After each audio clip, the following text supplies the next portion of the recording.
Allez, salut tout le monde, j'espère que vous allez bien. Aujourd'hui, nouvelle vidéo avec des nouvelles pas forcément très positives.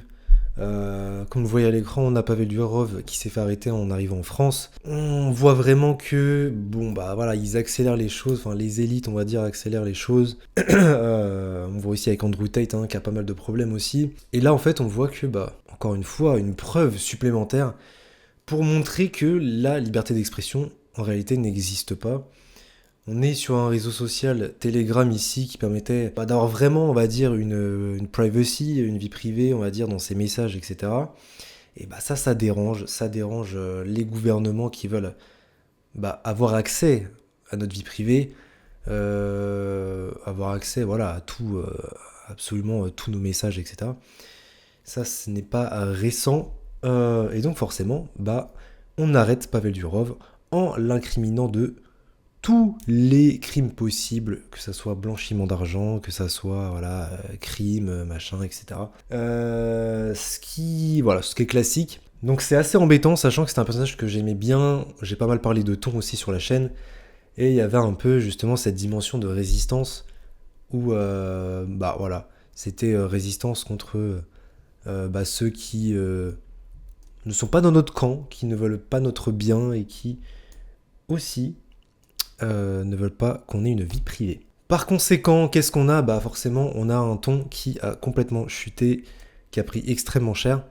C'est dommage parce que c'était vraiment une charte qui était belle, c'était une crypto qui avait fait une très belle ascension, donc c'est dommage. Maintenant, est-ce qu'elle va rester comme ça jusqu'à l'infini et l'au-delà? Compliqué de se projeter en vrai, sachant qu'il y avait pas mal de fonds d'investissement qui avaient misé sur ton. Est-ce qu'ils vont continuer ou pas? Euh, c'est dur de le prévoir, donc on verra bien. Par contre, ce qu'on remarque, c'est que, bah en fait, ce mouvement de résistance, il est vraiment solide et on a vu les mêmes coins exploser, notamment Redo. Et ce qui est fou, c'est qu'ils ont mis la PP de Redo, donc Telegram, ton a mis la PP de Redo en tant que image, en tant que PFP, photo de profil. Et donc là, on voit ici qu'en fait, Ton, où avant c'était l'espèce de triangle inversé, bah là en fait ils ont mis la tête de Redo en fait. Donc c'est incroyable, c'est peut-être aussi en partie pour ça que Redo a explosé. Mais je trouve ça assez, enfin je trouve ça assez cool. Voilà, je trouve qu'il y a une espèce de force, une espèce de résistance. Donc ça fait plaisir et on a un Redo qui explose enfin au 0,64 et qui est même monté à 0,95. On a méché. Donc c'est vraiment positif. Enfin positif. On voit qu'il y a vraiment ce mouvement de résistance, que c'est pas juste des mots. Ça le voit aussi, enfin ça se voit aussi sur le graphe. Donc c'est cool, ça fait plaisir. À voir ce que ça donne pour la suite en tout cas. Et c'est aussi pour ça qu'on est en crypto, c'est parce qu'on a envie de ne plus dépendre des banques, on a envie de s'émanciper de de tout ce système en fait qui veut que nous contrôler bien évidemment. Et c'est pour ça que on a envie d'être sur Bitcoin et que aussi on a envie de prendre soin de sa santé. Pour moi c'est le deuxième élément qui est très important. Il y a la finance décentralisée, et pour moi, il y a aussi la santé décentralisée. C'est vraiment ces deux points-là qui sont vitaux pour moi. Et selon moi, c'est quelque chose que vous devriez aussi vous concentrer, tout simplement.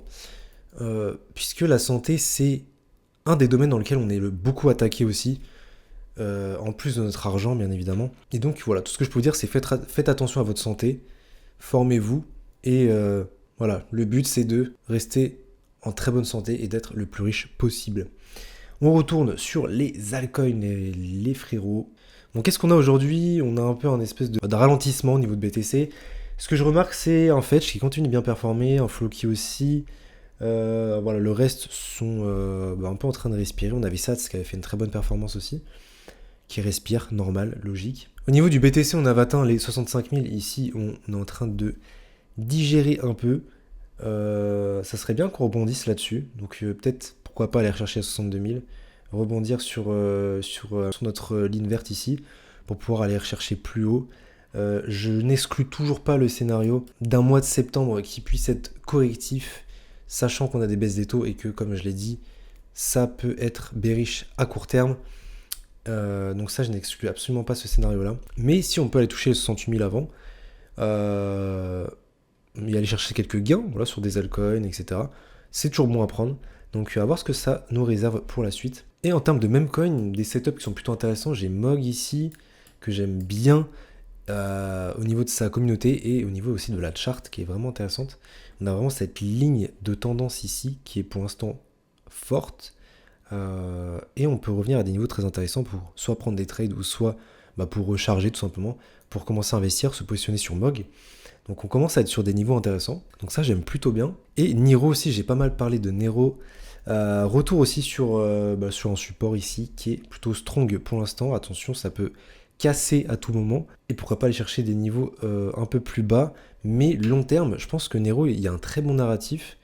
Et je pense que long terme, c'est un des meme coins qui peut très bien performer. Donc c'est pas forcément une mauvaise idée de laisser traîner un billet sur Nero. Et ce sera tout pour cette vidéo, j'espère qu'il vous aura plu. N'hésitez pas à liker, commenter, partager, vous abonner. Et nous on va se retrouver pour une prochaine vidéo. Ciao tout le monde.